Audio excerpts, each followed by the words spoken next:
Her children sleep, the moments creep away.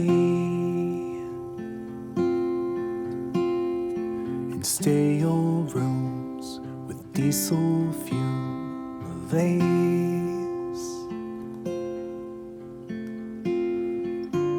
The sirens and lights, they pierced the night.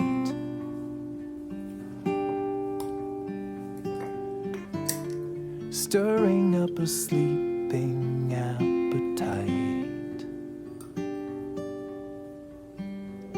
When Katie spoke of crimson smoke and wings,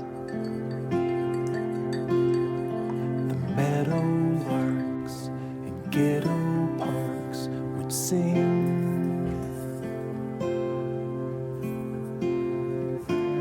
The melody would echo through the air.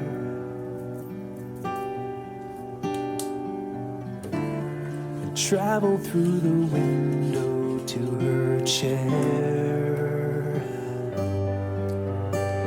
In old shoes, the same views, the gravity of life to weigh her down.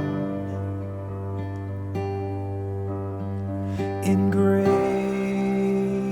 dreams, the sky seems larger than it was, or is it because